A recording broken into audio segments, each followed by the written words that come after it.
esses spaces aqui, que é tipo uma sala de voz, né?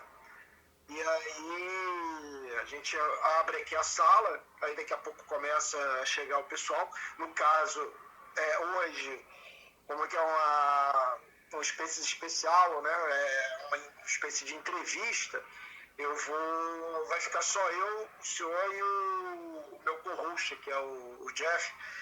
Caso, sei lá, porque às vezes o Twitter ele cai, né? Cai a sala, né? Então, se eu sou o host e minha conexão cair, acontecer alguma coisa, aí cai tudo, né? Então fecha a sala automaticamente. Então, o co-host é legal porque mantém às vezes a sala aberta e eu posso depois entrar e tal e não ter problema de cair a sala. Certo. É bom, é um programa bem legal aqui do Twitter. A gente está usando, já tem a nossa bolha aqui, que é a bolha bitcoinheira, e a bolha mais libertária está usando para fazer umas palestras e tal, e entrevistas. E a gente está aproveitando. A gente vai migrar mais tarde para o Nostr. Eu não sei se o Júlio já conhece. Já está conhecendo o Nostr? Não. Então, o Nostr é um protocolo... Ah, sim, já ouvi falar. Já ouvi falar. Isso. Então, ele foi eu esqueci o nome do rapaz, Jave, não sei o que, Jave. Foi um brasileiro, né? Isso, exatamente. Agora eu não lembro o nome dele direito. Mas ele criou e a partir desse protocolo, você pode... esse protocolo é baseado nos nodes Lightning. Então, se o senhor, no caso é um computador, né? O senhor tem um computador e aí dentro do computador tem um software e dentro desse software você instala um node Lightning. Dentro desse node Lightning você tem a possibilidade de criar um servidor Nostr.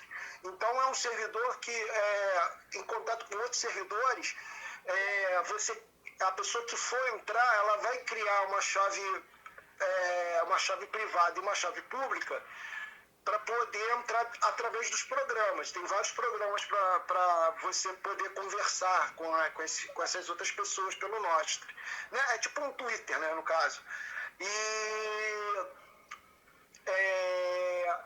a pessoa fica anônima se ela quiser. Se ela quiser, ela pode botar o nome dela real, a foto e tal. Mas é uma rede incensurável.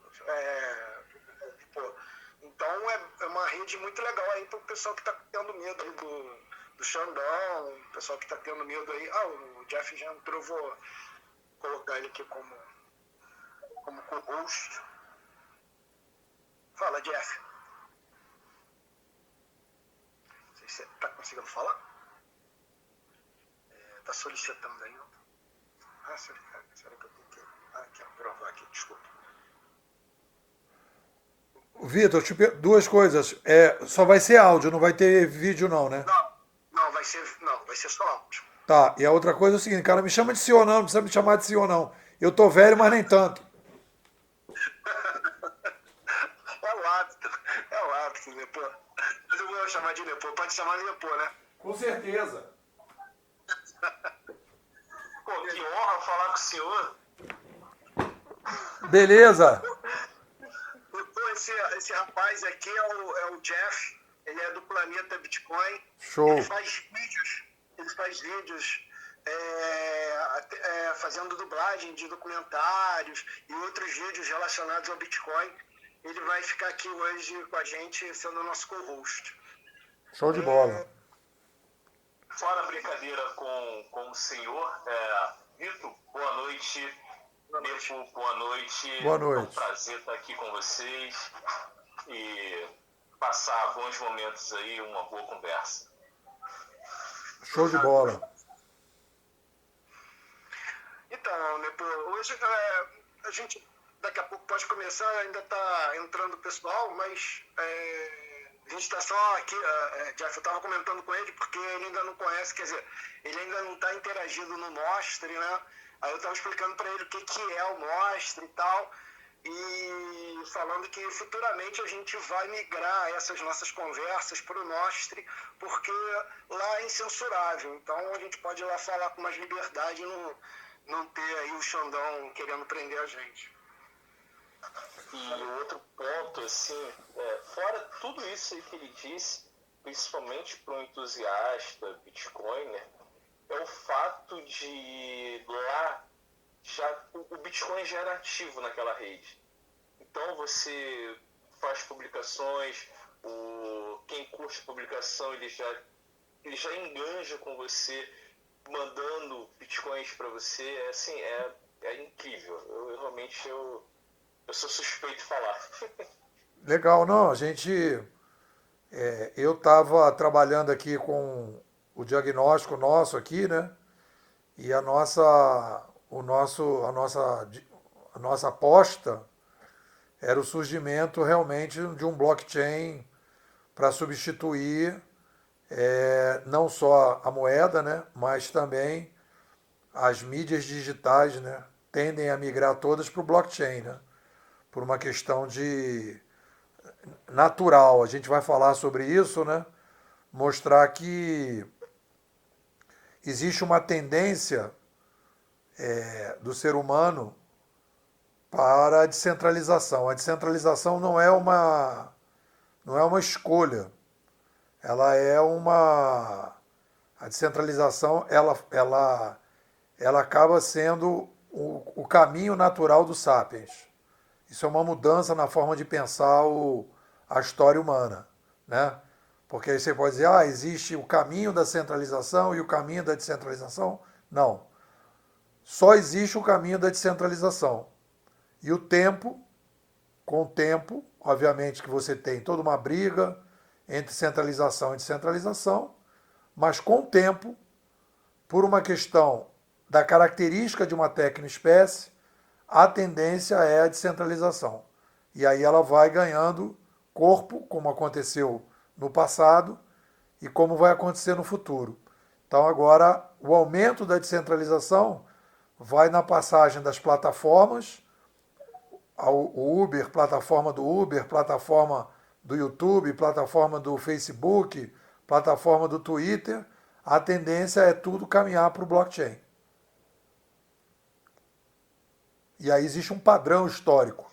Isso não é porque eu sou um descentralizador e não é porque eu acredito na descentralização. Porque eu defendo a causa da descentralização. Não é uma ideologia. É um padrão humano. É essa a conclusão que eu cheguei depois de estudar o digital aí profundamente, trabalhando, estudando digital há 40 anos. Essa é a conclusão que eu cheguei, baseada aí em vários autores e tudo. Vamos lá, me corrija, por favor. Que a natureza humana tende a descentralizar no longo prazo. É isso? Não, não é a natureza. Não é a natureza. O que acontece? Podemos começar, Vitor? Exatamente. Eu queria que a gente pudesse começar do começo, né? Falando um pouquinho de você e como é que você fez essa jornada aí. Você puder apresentar a sua jornada aí pra gente. Tem muita gente aí. Eu já sou velho de guerra de acompanhar você, mas a galera aqui é nova. Então eu estou hoje meio que apresentando você pro pessoal. Obrigado. Bom, pessoal, primeiro agradecer o convite, dizer que é um prazer estar aqui, compartilhando com pessoas que são aí batalhadores pela descentralização, né? Eu acho que o termo melhor do que libertário é descentralizador, né? Porque, para mim, o conceito liberdade é muito vago. E o conceito da descentralização dá para fazer planilha Excel. Quando você não consegue fazer planilha Excel, né? Liberdade, vamos fazer uma planilha Excel da liberdade. Você não consegue. Mas a planilha Excel da descentralização você consegue. Então é mais objetivo. Bom, galera, meu nome é Carlos Nepomuceno. O pessoal chama de Nepô. E Nepô porque no Brasil, para fazer sucesso, só 4 letras. Xuxa, Zica e Pelé. Né? Então, desde cedo o pessoal me chama de Nepô, para facilitar, porque Nepomuceno é muito grande. E eu adotei essa marca. Né? Eu estou trabalhando no digital há 40 anos, trabalhei no primeiro jornal de informática do Brasil, que é o Data News, cobri feira, foi ali que eu comprei meu primeiro computador, né? Fiz ali, foi a primeira etapa mesmo da internet, a primeira entrevista que eu fiz, eu não entendia nada de computador, pedi para o cara me ajudar, ele falou linha de escada, eu achei que era linha de escada, de uma escada que subia. Ele falou, não, querido, é linha de escada, né? Para você ter uma noção de que eu não entendia nada. E aí comecei minha jornada ali de entender e tal, trabalhei ali durante bastante tempo como repórter, depois passei pelo Globo também, passei pela revista Info, fui colunista do Globo durante um período, trabalhei na revista Info, e aí depois, passado um período, eu já tinha o meu computador, demorei 3 semanas para instalar um modem de 2.400, comecei a acessar a internet, vi um anúncio, entrei nesse anúncio, dizia que o Alternex, que era o primeiro provedor de acesso brasileiro, estava precisando de pessoas. Eu fui lá, era o único cara que estava lá, não tinha ninguém tinha visto o anúncio, só eu. Aí fui lá e comecei a trabalhar na Rede Nacional de Pesquisa, no primeiro provedor de acesso brasileiro, primeiro provedor de acesso comercial brasileiro, porque já tinha as universidades. Aí comecei a trabalhar, acabei virando coordenador, né? Fui o primeiro não informático, como eu sou jornalista, né? Primeiro informático não que fui coordenador. Aí me convidaram para continuar, teve lá uma venda lá para um pessoal, e aí eu montei minha empresa, primeira empresa de consultoria internet do Brasil, em 1995. E aí comecei a minha jornada de faz homepage, faz software, aí foram mais de 500 clientes, tudo que vocês puderem imaginar eu fiz na internet, tudo, né? Trabalhei para muitos clientes, fiz muita coisa, aí inventei várias startups que não deram certo, fiz BikeNet, negócio de bicicleta, fiz software disquete para fazer homepage, fiz um software de trabalho à distância, depois fiz um software de rede social para ser colocado dentro das empresas, o Globo implantou, isso vai fazer, 10 anos, ganhei prêmio de inovação por causa disso, babá. E aí comecei a minha jornada de conceituador. Em 2005 fui convidado para dar aula em pós-graduação lá na COP. Aí comecei a dar aula em pós-graduação. Aí escrevi meu primeiro livro que falou de Web 2.0 no Brasil, Conhecimento em Rede, com o Marcos Cavalcante. Foi um livro que eu fiz a 4 mãos. Depois fiz o meu segundo livro, Gestão 3.0, em 2013. Depois fiz o meu terceiro livro, Administração 3.0, em 2018. E estou lançando esse ano o 4º livro, Civilização 2.0. Tenho estudado digital, né? A partir daí eu comecei a estudar o digital a sério, fiz mestrado, fiz doutorado em ciência da informação, né? Fiz muitos e-books, criei uma escola. Quando eu vi que o mercado não estava aceitando a minha maneira de pensar, eu resolvi fazer um negócio totalmente independente, criei uma escola de pensamento online, a Bimodais, estou completando 5 anos, esse ano eu bati o recorde de alunos, e aí comecei a desenvolver uma forma de pensar o digital muito diferente que está sendo divulgada hoje no mercado, né? Eu trabalho a partir de padrões e não de percepções. Fui buscar nos canadenses esses padrões, um cidadão chamado Marshall McLuhan, que começou a estudar a influência das mídias na sociedade em 1960, 70. O afilhado dele é o Pierre Levy, que eu cheguei a conhecer aqui no Brasil. Ele indicou meu livro Gestão 3.0, e eu diria que eu sou um leviano, né? Porque eu comecei a seguir lá o Levi, estudar, e como diz o John Lennon, de tanto que ele imitou o Elvis Presley, ele virou John Lennon. E de tanto que eu imitei o Pierre Levy, eu virei o Nepô. Até o Joel Moraes também, aquele nadador, ele falou que de tanto ele imitar o Gustavo Borges, ele virou o Joel Moraes. Então eu melhorei, a partir dos estudos lá do Canadá, eu melhorei a visão deles, né? E aí é uma ruptura muito grande na maneira de pensar a sociedade humana, porque eles percebem o papel das tecnologias na história, coisa que a ciência social hoje não entende isso, que eu chamo de ciência social 1.0, e as mídias, o papel das mídias. Então eles vão perceber que toda vez que entra uma nova mídia na sociedade, a gente tem uma revolução civilizacional. Oralidade, escrita e digital. Então essa é a minha jornada. Eu estou agora, né, num processo de produção de e-books, estou colocando na Amazon, fiz o meu primeiro, já com uma nova etapa, né? Lancei o meu primeiro e-book agora, independente do livro que vai sair, né? Eu lancei o Ciência 2.0, já está no ar, e amanhã provavelmente eu estou botando o Ciência Social 2.0, e aí eu estou com uns 10 ou 12 e-books para produzir em tudo que é área. Psicologia 2.0, inovação 2.0, filosofia 2.0, inovação 2.0, um complemento do livro Civilização 2.0. Contar a história da escola, vou contar minha história de conceituador, livros curtos que eu esgoto os assuntos, né? E-books curtos que eu esgoto o assunto. Então, é um pouco isso, né? Tem uma visão hoje, a partir desses estudos todos. E aí, não sei se Vitor quer perguntar alguma coisa? Um pouco isso. Ótimo, ótimo.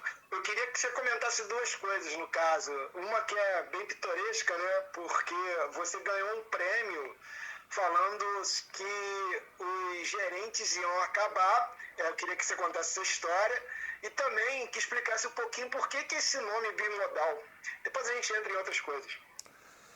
Bom, eu fiz o livro 2013, quem fez o prefácio foi o vice-presidente de pesquisa da Gartner do Brasil, e ele me convidou para fazer uma palestra em São Paulo para os coordenadores de TI.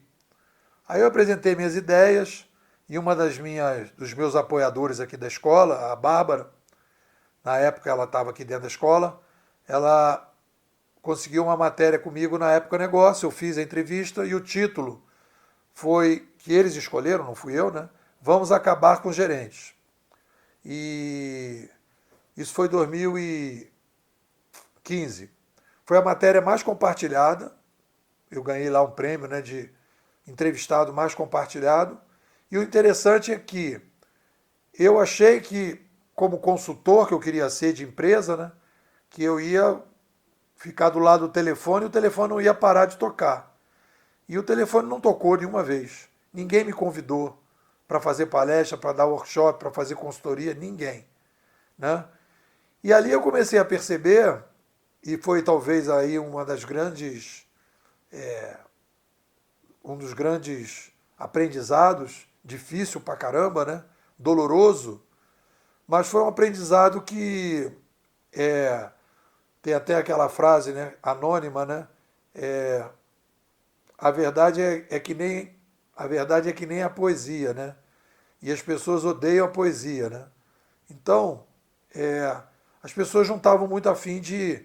Porque quem contrata as pessoas são os gerentes. E eu dizendo que os gerentes vão acabar, então ficou aquele impasse, né?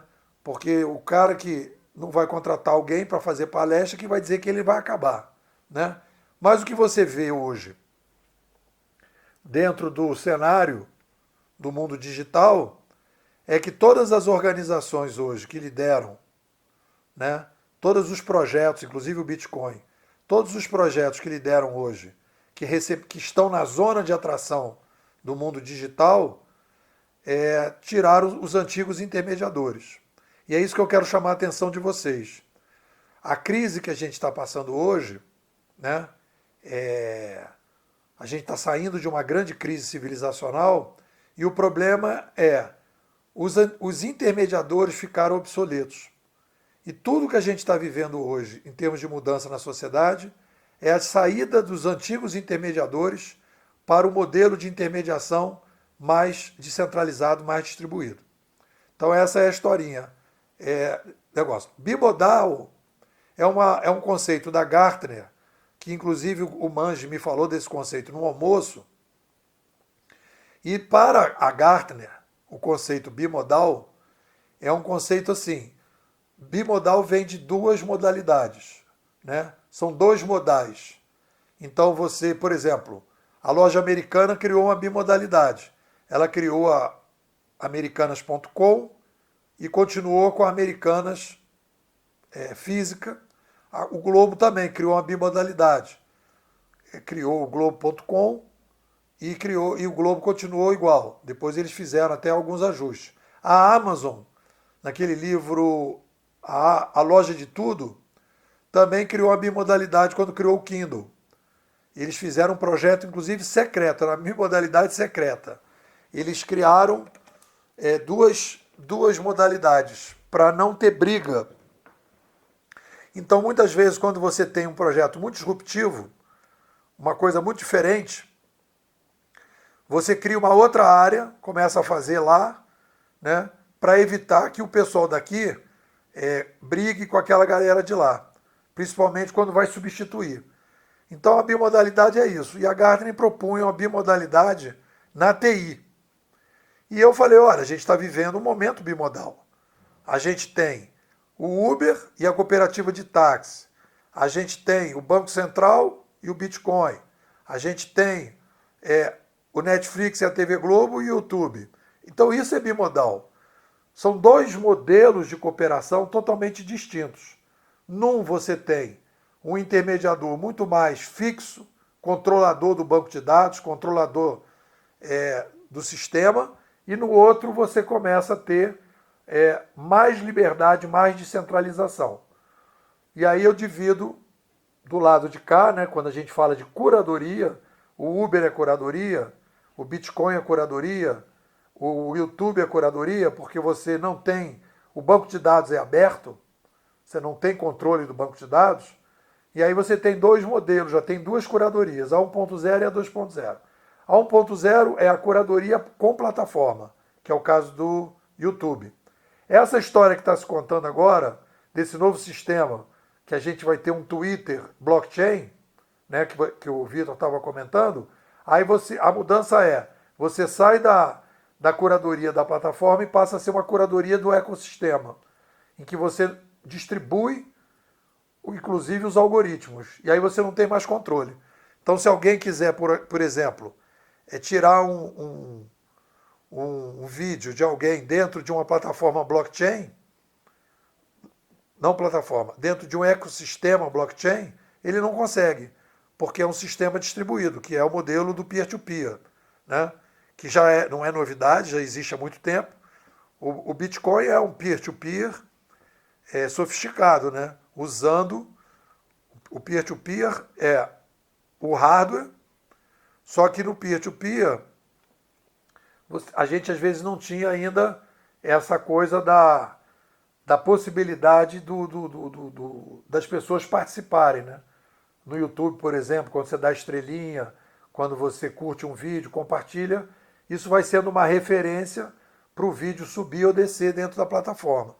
Então isso tudo é integração entre um ambiente descentralizado e essa linguagem nova que existe, né, que é a linguagem dos rastros, que permite que você tenha uma curadoria mais descentralizada. Então a tendência que a gente tem é essa. Bom, se deixar eu falar, eu não paro, cara. Não, a gente está aqui para isso, é para escutar mesmo. Eu queria perguntar para você acha que já comentou, mas eu queria que você falasse sobre essa diferença entre digitalização, uberização e blockchainização, que você tanto fala. Bom, vamos lá. Digitalizar, porque olha só, vamos voltar um pouquinho para trás para explicar para a galera. O ser humano, o Sapiens, é uma tecnoespécie. É a única tecnoespécie do planeta. Não tem outra. Ah, mas o João de Barro faz lá a casinha dele. Mas o João de Barro faz instintivamente. Não é a partir da reflexão. Então, o Sapiens é uma espécie reflexiva, né? É uma tecnoespécie reflexiva. Então, é a única tecnoespécie do planeta. Pode ter outras no universo? Pode. Se um dragão vier para o Brasil, para a Terra, descer um dragão na Terra voando, não é uma tecnoespécie. Se descer um disco voador, é uma tecnoespécie. Então, tecnoespécies, qual é a diferença do Sapiens para as outras espécies? As outras espécies, por serem não tecno, por serem instintivas, elas têm um modelo de sobrevivência fixo. O modelo de comunicação e o modelo de cooperação dessas espécies são fixos. Então, os lobos têm uma quantidade de número de lobos na matilha e não pode crescer, porque o modelo de cooperação trabalha em torno de 50. Tem o líder alfa, 1 ou 2 ou 3 líder alfas, tem um modelo lá de cooperação entre eles, xixi, conversa, grito, lobo, mordida, eles se entendem de várias maneiras, mas eles se comunicam. E a comunicação, o tamanho da população dos lobos e a cooperação entre eles para eles sobreviverem, é tudo integrado e fixo. Então, os lobos de 10 mil anos atrás são mais ou menos parecidos com os lobos desse período que a gente tem hoje. O que a gente descobriu estudando é que o Sapiens não tem essa característica fixa. Como nós somos uma tecnoespécie, e a gente vai criando tecnologia, a gente vai inventando novas formas de sobreviver, a gente vai progressivamente podendo aumentar a população. É a única espécie que aumenta a população, de forma integrada. Porque as baratas aumentam a população, os ratos aumentam a população, mas não fazem uma globalização. Os ratos não são globalizados. As baratas não são globalizadas. Se tem uma guerra na Rússia, impacta todo o planeta. Se a China entra lá num processo de depressão, impacta todo o planeta. Se há uma crise imobiliária nos Estados Unidos, isso impacta todo o planeta. Agora, se meia dúzia de ratos morrerem na China, os ratos que moram em São Paulo não estão nem aí para isso.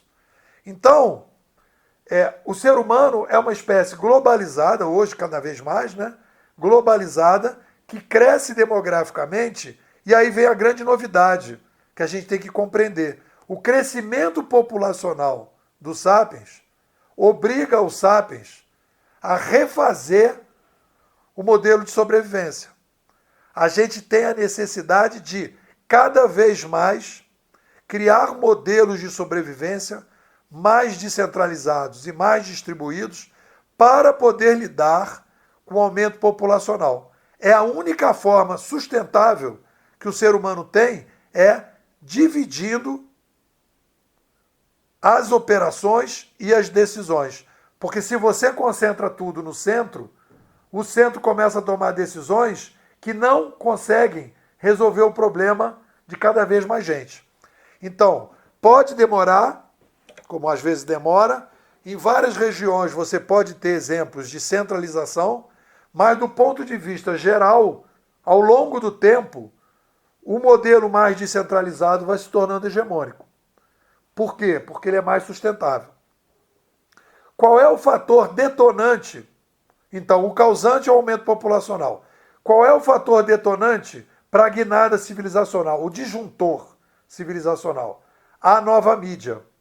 Uma nova mídia cria novas tecnopossibilidades e permite que haja um processo, né, de início de descentralização.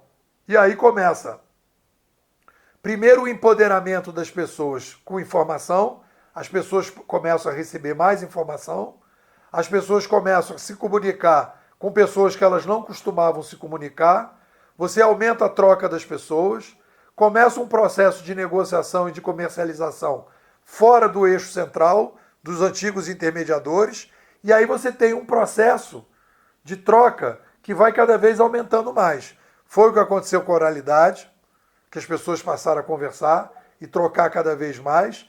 Foi o que aconteceu com a escrita, com o surgimento das religiões, com o surgimento dos impérios, com o surgimento de todo um processo, né? São duas etapas da escrita, a manuscrita e a impressa. O surgimento da República, substituindo a monarquia, o surgimento do que eu chamo cooperativismo smithiano, porque eu não gosto da expressão capitalismo, que eu acho pejorativa, é um cooperativismo smithiano, que ele que inicia essa jornada, né? É um conceito dele. E a partir daí a gente descentralizou. Fim da escravidão é descentralização, porque as pessoas passaram a tomar muito mais decisões nas suas vidas pessoais, né? E agora a gente está vivendo um novo ciclo de descentralização. É um renascimento civilizacional. A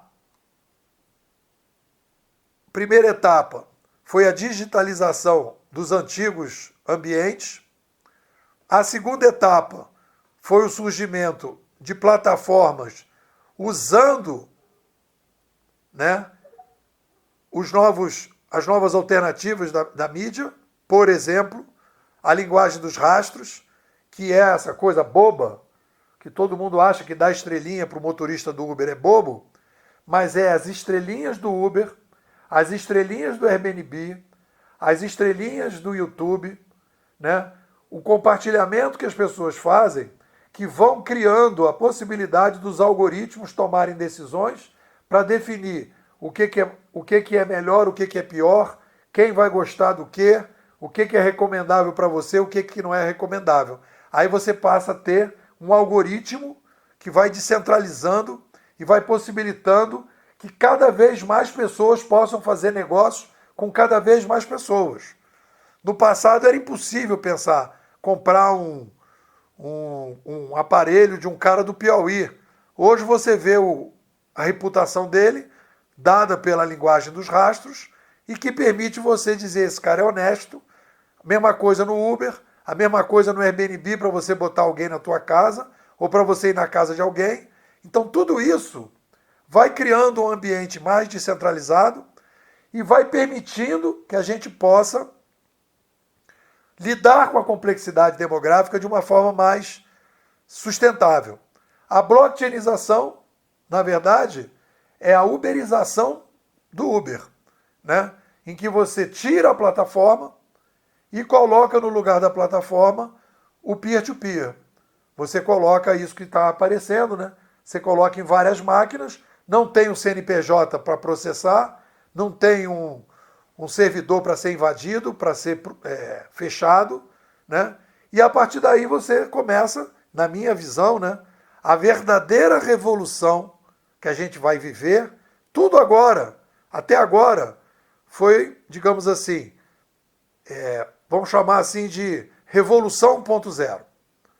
Olha o tamanho das mudanças que a gente já está vivendo, mas eu vou chamar de Revolução 1.0. Quando a gente começar a blockchainização, né, de absolutamente tudo, do Uber, do YouTube, do Airbnb, do Mercado Livre, da Amazon, né, em que tudo tiver descentralizado, que um cara, um motorista do Uber, em vez de pagar 25% de percentual, vai pagar 1, 2, 3%, no momento que a gente fizer isso, que você puder criar processos descentralizados, em que você não vai ter um controle central, cara, nós vamos viver um negócio completamente, inimaginável. A nossa capacidade de imaginar, às vezes, chega a um determinado limite. Mas é a nova civilização, um novo sapiens, ainda mais com inteligência artificial, né, que tem muita confusão aí também sobre inteligência artificial, mas as pessoas não entendem que a gente está vivendo um mega renascimento, como foi o renascimento grego, como foi o renascimento pós-Idade Média, e agora nós estamos vivendo um outro renascimento. Muito legal isso aí, Nepo. Eu só vou dar alguns recadinhos. A galera que quiser fazer alguma pergunta, pode colocar aí no chat, né, embaixo. a gente publica aqui, depois o Jeff, meu assistente aqui, lê, mas no final também a gente vai abrir aí para o pessoal que quiser perguntar para o Nepô. A gente vai separar um tempinho aí para a galera que quiser se apresentar, a gente vai subir aqui para a sala e vai deixar a pessoa perguntar direto para o Nepô. Nepô, falando... E o Vitor, coloca as perguntas, porque são tantos temas, ele já passou por tantas coisas, para não ir esquecendo. Tá. Pelo menos fica ali, aí a galera vai lembrando. Aí a galera que quiser perguntar, anota aí que depois a gente até vai abrir aí. O que eu queria perguntar para o Nepô, que ele falou de IA, ele fez agora também...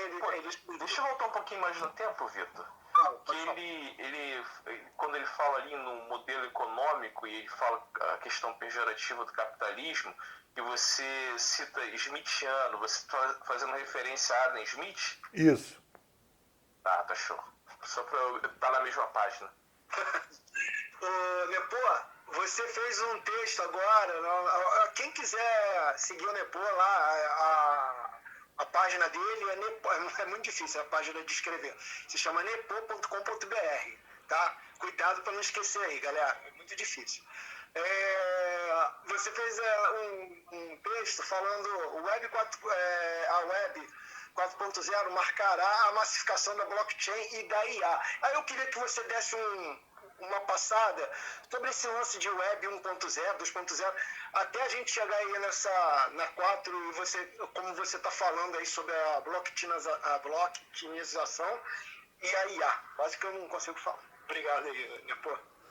Bom, olha só, o Web 1.0 foi a digitalização, o Web 2.0 foi o Tim O'Reilly que deu esse nome, né? E aí você tem ali você tem a uberização, surgimento da primeira etapa da curadoria.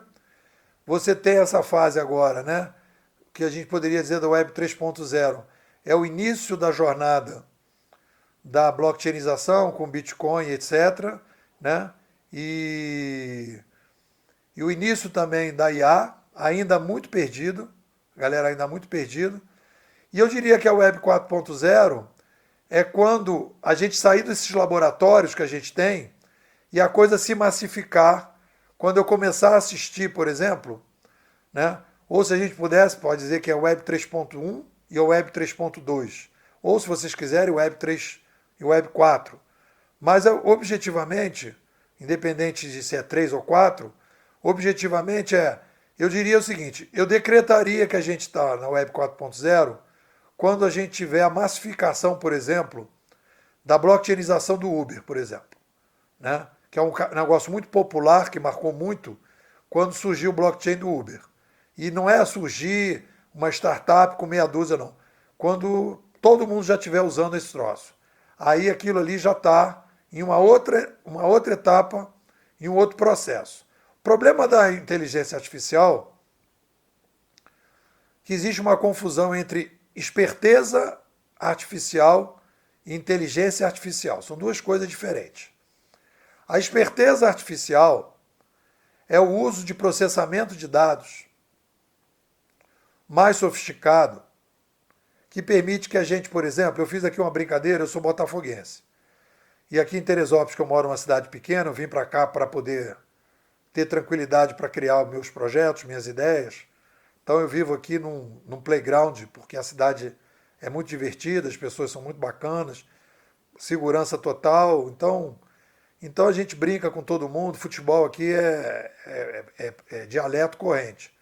E aí lá no açougue tem flamenguista, tem vascaíno, tem tricolor, e aí eu brinco com eles, e aí eu peguei, né, disse para eles assim, pô, minha tia está doente, deixa eu tirar uma foto de vocês para mandar para ela, tipo, dei um golpe neles, né?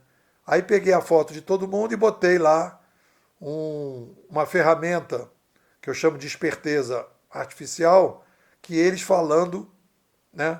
E aí eu botei todo mundo dizendo que eles não eram os times que eles eram botafoguenses. Mas eles tinham vergonha de dizer que eram Botafogo, mas agora, depois que o Tiquinho chegou, eles querem dizer que eram Botafogo e tal.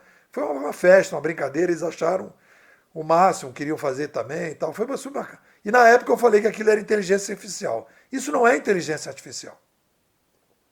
Isso é a melhoria do processamento, o uso mais sofisticado do processamento. A inteligência artificial, né, o conceito de inteligência é uma ferramenta que aprende, que começa a tomar decisões sozinha. Então, quando, por exemplo, o TikTok, eu digo assim, ele ouve o que eu estou falando, e eu digo assim, o Botafogo vai jogar hoje, eu quero assistir, teoricamente. E ele escuta isso, e ele resolve, ele toma a decisão de colocar para mim vídeos do Botafogo no TikTok, ele está tomando decisão. Isso não é esperteza, isso é inteligência. Que é diferente de eu ir lá dizer, olha, tá aqui a foto do cara, eu boto tal texto e faz isso para ele. Então, a inteligência artificial, ela toma decisão e ela pode aprender. Então, ela pode, com o negócio, aí o que vai acontecer? Eu vejo o vídeo do Botafogo, mas não é um negócio que eu vejo com tanta frequência. Ela fala, esse cara gosta do Botafogo, mas nem tanto. E ela vai aprendendo com o tempo para ir sofisticando e me filtrando para que eu tenha um TikTok cada vez mais personalizado. Isso é inteligência artificial. Então, o aumento, né, com a chegada do digital, nós tivemos um boom da informação. A quantidade de informação que nós temos hoje é incomparável com a que a gente tinha no passado. Então, a grande missão das inteligências artificiais é ajudar a lidar com essa complexidade. E aí eu escrevi um artigo recente falando principalmente da dificuldade que o Sapiens 2.0 vai ter de fazer escolhas. A quantidade de escolhas que nós tínhamos no passado, do Sapiens 1.0, é infinitamente menor do que a do Sapiens 2.0. Você chega hoje, sou do tempo que eu tinha 5 canais de televisão. Né? Quando eu nasci em 1960, tinham 5 canais de televisão. 5. Hoje a quantidade de coisas que você pode ver é gigantesca. E aí você precisa tomar uma decisão. Que canal que eu assisto? Que vídeo que eu vejo? Que eu sigo? Que livro que eu leio? Que curso que eu faço? Né? Que médico que eu vou? Que terapeuta eu escolho? Então, eu preciso melhorar a minha capacidade. E aí tem um desafio mental de cada sapiens de conseguir ter um upgrade, né, do ponto de vista das suas escolhas. Vai ter que ser muito mais sábio do que foi o Sapiens 1.0, porque ele precisa aprender a escolher de dentro para fora, ele precisa saber o que ele quer, isso é um desafio, mas ele precisa de apoios. E aí então ele vai ter o apoio coletivo dessas inteligências artificiais que vão ajudar ele nessas escolhas, e ele vai ter uma personal inteligência artificial do lado dele, tanto do ponto de vista das escolhas, né? Principalmente para melhorar as escolhas. Aí você pode pensar num terapeuta artificial, num filósofo artificial, né? Que vai conhecer cada vez mais a pessoa e vai ajudar aquela pessoa. E a gente então vai entrar em outro cenário, né? É um outro cenário em termos de civilização. Muito legal, muito legal. Eu já tenho aqui algumas perguntas para você. Eu acredito que você não conheça. Você conhece o Renato Trezoitão? Ele faz parte aqui da bolha, mas eu acho que você não conhece ele. Assim de nome, não sei se... Não, beleza. É porque a pergunta é a seguinte, o André que falou, perguntou aqui para você, quando você fala como foi o Renascimento pós-Idade Média, agora nós estamos vivendo um novo renascimento. A pergunta é, você acredita numa nova nobreza? Você está acreditando que a gente vai virar uma nova nobreza com essa blockchainização, com essa... que a gente acha, né, que o Bitcoin no final vai suplementar todas as outras moedas? Então eu queria saber um pouquinho dessa sua opinião depois. Olha só, essa é uma pergunta muito boa. Olha só.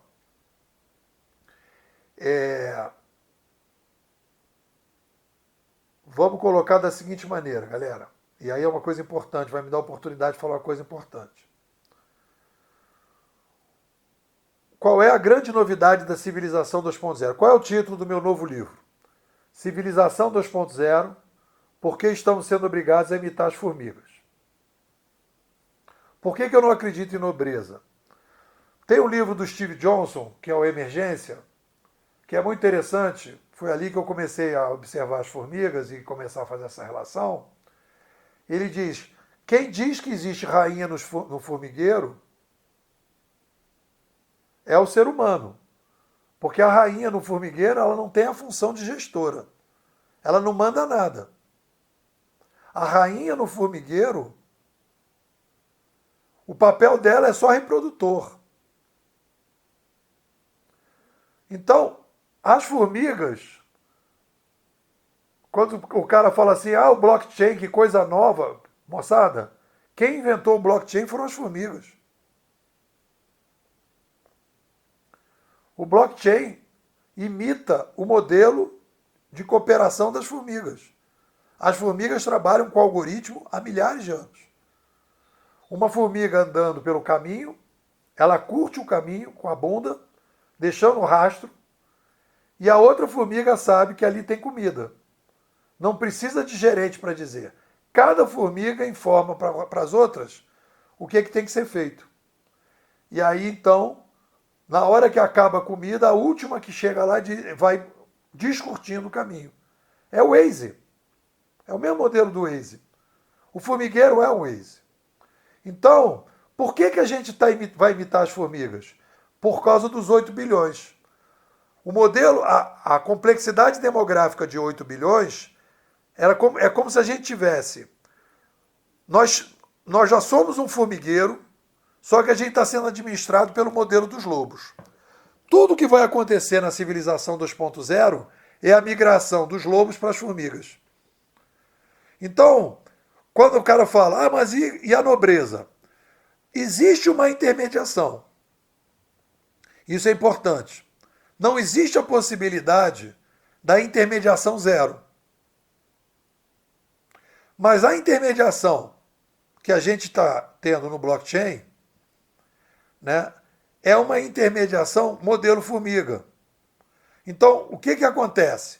Você vai criar um formigueiro, que é um ecossistema blockchain, as pessoas vão usar aquilo, aí o outro cara diz, cara, eu vou fazer um formigueiro melhor que esse. Aí vai fazer um outro, que vai ter mais vantagens, mais bacana, e a galera vai migrar para o outro. Ou vai gostar mais daquele e vai ficar aquela tribo naquele formigueiro, aquela outra tribo naquele formigueiro. Então, o blockchain é diferente, porque no Uber você cria o algoritmo e continua controlando o algoritmo. No blockchain você não controla mais o algoritmo. Você pode até ter uma inteligência artificial que aprimore o algoritmo a partir do aprendizado. Mas você não tem como controlar mais o ecossistema, a não ser criando outro.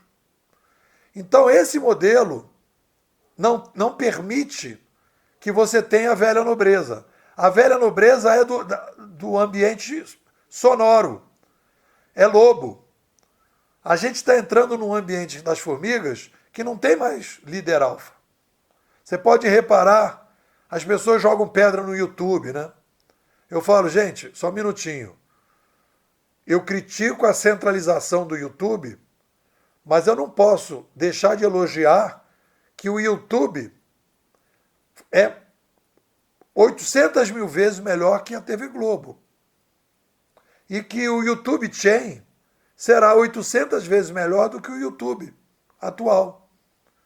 Então eu tenho que ver o processo como um filme. E o futuro, por uma questão da complexidade demográfica progressiva, a única maneira sustentável do ser humano resolver os problemas é na distribuição e na descentralização. Como é que funciona o futuro? Aí eu vou trabalhar com a ideia do Nasbit. O Nasbit diz: o futuro não é temporal, o futuro é regional. E isso me deu a possibilidade de criar o conceito, né, dois conceitos, que é a zona de atração e zona de abandono. Então, quando você cria um ambiente que você gera mais prosperidade para as pessoas, sempre mais descentralizado, como consequência da descentralização, mais prosperidade, mais oportunidade, as pessoas tendem a querer ir para lá. Quando você cria um ambiente mais centralizado, mais controlado, baixando a taxa de prosperidade, as pessoas tendem a fugir. Que é o exemplo típico agora da situação da Venezuela, como um dos maiores êxodos, o maior êxodo da história da América Latina foi a saída lá de quase 20% da população. Eram 30 milhões, saíram lá uns 4 milhões, né? Então, por quê? Porque aquilo virou zona de abandono. Então as pessoas fogem das zonas de abandono. Ninguém quer ir para a Coreia do Norte. As pessoas querem ir para os Estados Unidos. Por mais problemas que os Estados Unidos tenha, as pessoas querem ir para os Estados Unidos. Por quê? Porque é a zona de atração. As pessoas saíram da cooperativa, né? A juventude toda não pega táxi, vai de Uber, né? As pessoas, muita gente já não vai para o hotel, vai para o Airbnb. Virou zona de atração. Então tudo que é bom vira zona de atração. E a zona de atração vai gerando cada vez mais atração, e aquilo que é zona de abandono, as pessoas vão abandonando, aos poucos. Claro que tem resistência, claro que tem briga, claro que tem gente mais velha que continua usando os velhos modelos, só que as pessoas vão morrendo. E as zonas de atração vão ficando. Então, nós não vamos ter... Isso tudo vai se resolver como? Vai se criar, né?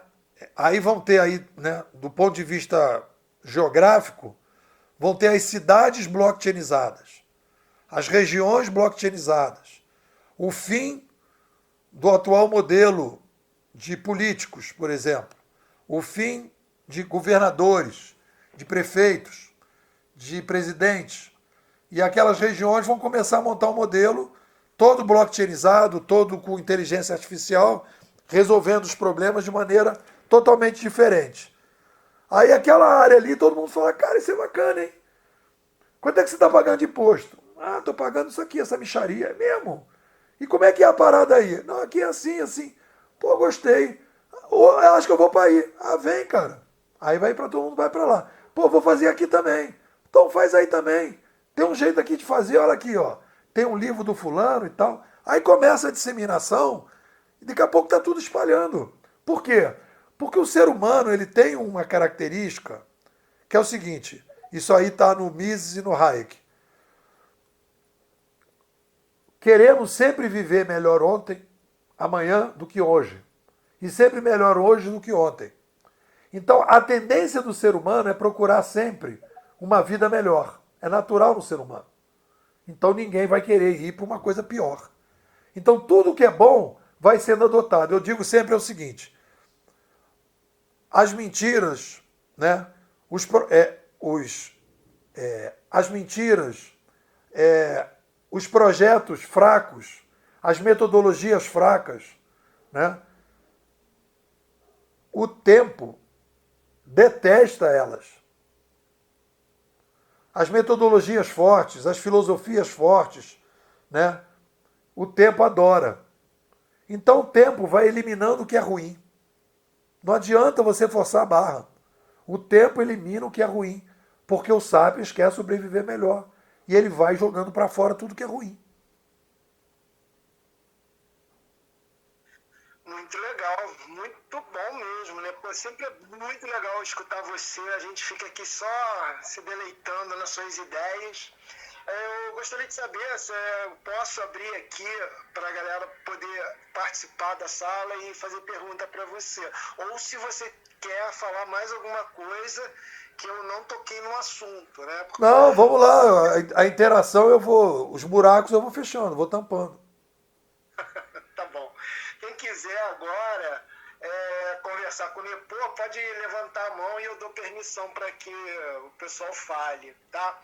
Enquanto o pessoal ainda vai levantar a mão e tudo, Nepô, aproveitando, eu quero saber o que você já falou, mas eu já vou dar um ensejo e falar da sua escola e como que você ganha o pão nosso de cada dia. Então você pode aí ficar fazendo já seu jabá tranquilo e depois eu libero aqui para Ó, eu dei aula em muitas pós-graduações e o que eu percebo normalmente, né? O que é a pós-graduação hoje em dia no Brasil? Mestrado, doutorado. Principalmente pós-graduação. O pessoal tem um modelo de escala.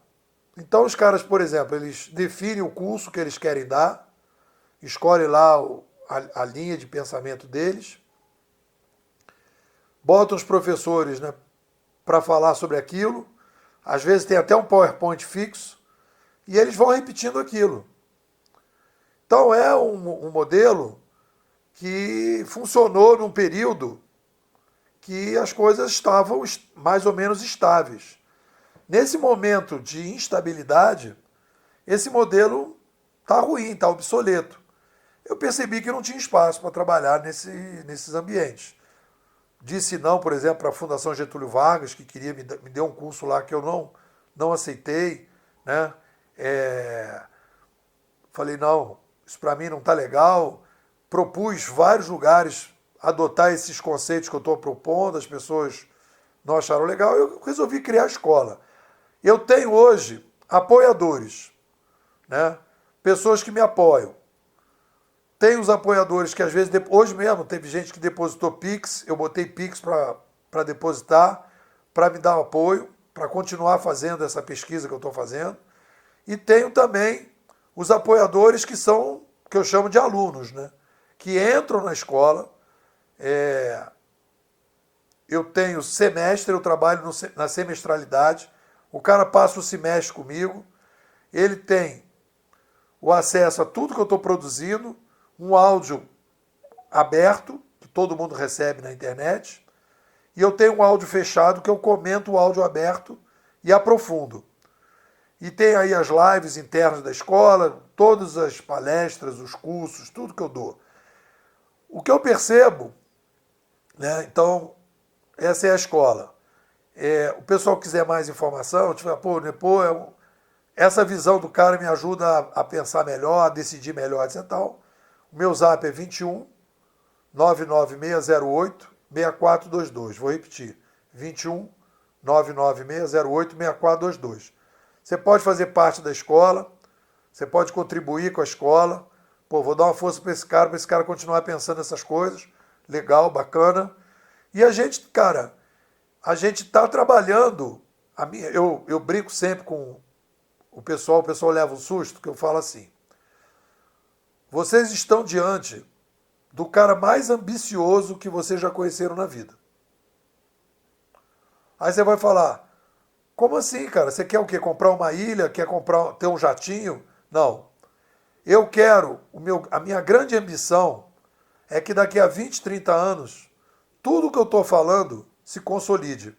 E as pessoas falam, cara, lá atrás, esse tal de Nepomuceno falou isso está se consolidando, esse cara acertou nas suas previsões, as teorias dele são consistentes. Esse é o meu sonho. Essa é a minha ambição. Esse é o meu projeto. Então eu estou ganhando tempo.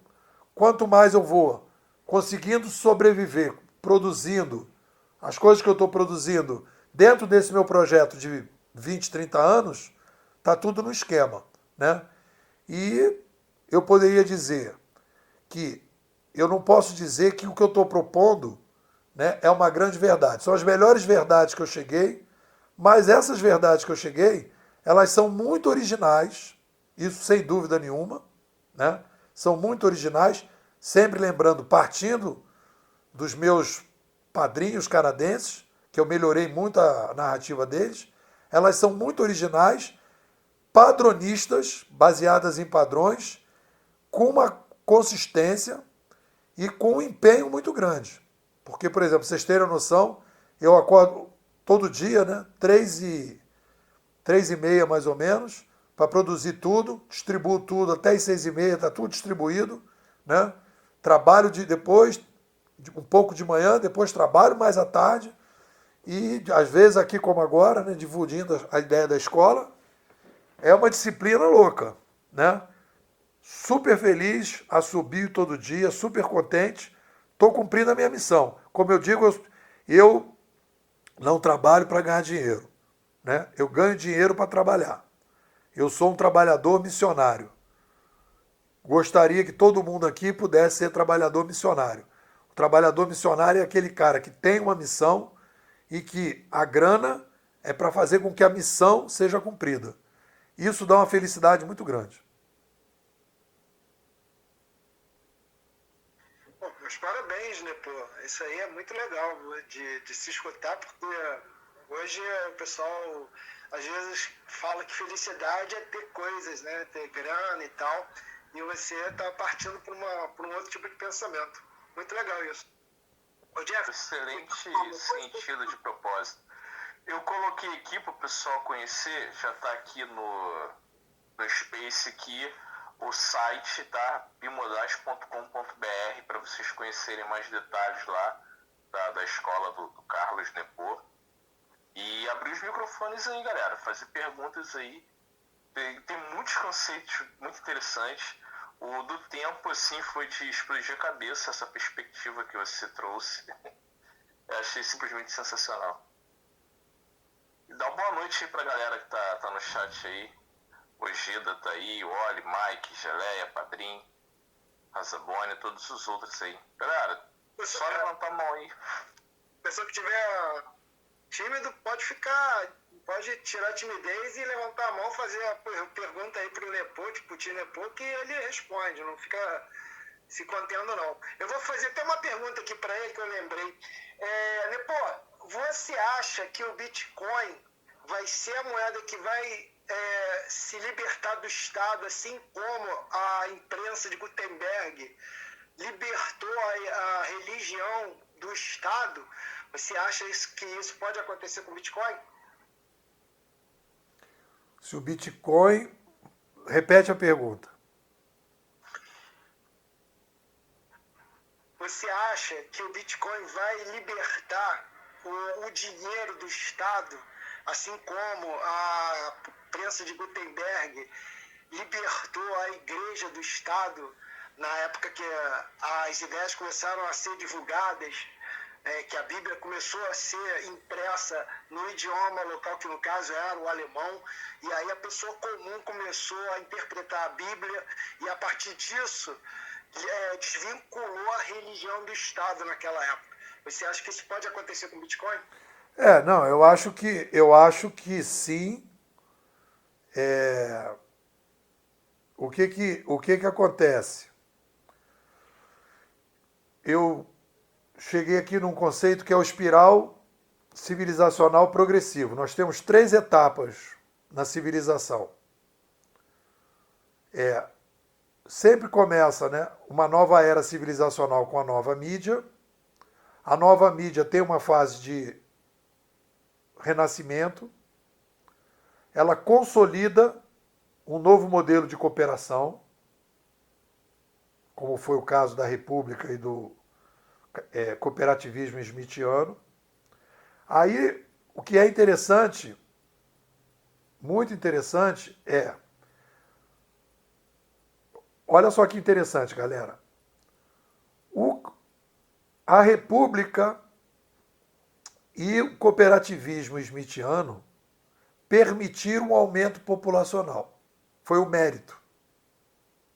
E o aumento populacional gerou a crise. O que gerou a crise que nós estamos vivendo civilizacional, não é a crise do capitalismo smithiano, do cooperativismo smithiano vulgo capitalismo. É a crise do mérito do sistema cooperativismo smithiano que gerou o aumento populacional. E aí o aumento populacional chegou ao limite da civilização por falta de uma nova mídia. Então a gente está saindo de uma grande crise civilizacional em que determinadas situações se radicalizaram, que foram sistemas totalitários que surgiram no século passado, que foi o Holocausto, que foi a centralização, né, das mídias, do rádio e da televisão, que foi a redução de opções, que foi a massificação de corações e mentes. Tudo isso é sintoma da crise. O que nós estamos agora como demanda é começar a nova etapa da nova civilização. Um dos problemas que a gente tem, né, é o controle do dinheiro. Aquele livro lá, O Padrão Bitcoin, é espetacular, né, que fala sobre isso. Então, ele fala de dinheiro fraco e dinheiro forte. O dinheiro fraco é aquele que o centro controla. O dinheiro forte é aquele que as pontas controlam. Então, a gente teve um crescimento do dinheiro fraco. No momento que o governo se vê numa situação difícil, ele, se não tiver muitas regras para impedir, ele gera moeda e a moeda gera inflação, e aí então você tem a perda do poder aquisitivo. Então a gente precisa de uma moeda forte. E essa moeda forte, no passado, era o ouro, essa moeda forte no passado era, né, já chegaram a ser as conchas, os diamantes, tudo que é difícil de você encontrar. A moeda fica fraca quando ela passa a ser multiplicada pelo centro. E aí então ela perde o valor e a partir daí as pessoas perdem o poder aquisitivo. Nesse livro, Padrão Bitcoin, ele chega num padrão que é bem interessante, que ele diz: quando temos moedas fracas, nós começamos a pensar no curto prazo. Quando temos moedas fortes, nós conseguimos pensar no longo prazo. Esse é um padrão muito, muito legal. Então, esse novo cenário do ponto de vista econômico, a libertação do dinheiro, né, indo para as pontas e saindo do centro, faz parte da revolução que a gente está vivendo. É uma das coisas. Né? E aí eu diria o seguinte, né? Todos os intermediadores que nós temos hoje precisam dar lugar para novos intermediadores. É a passagem da TV Globo, vamos lá, TV Globo para o Netflix.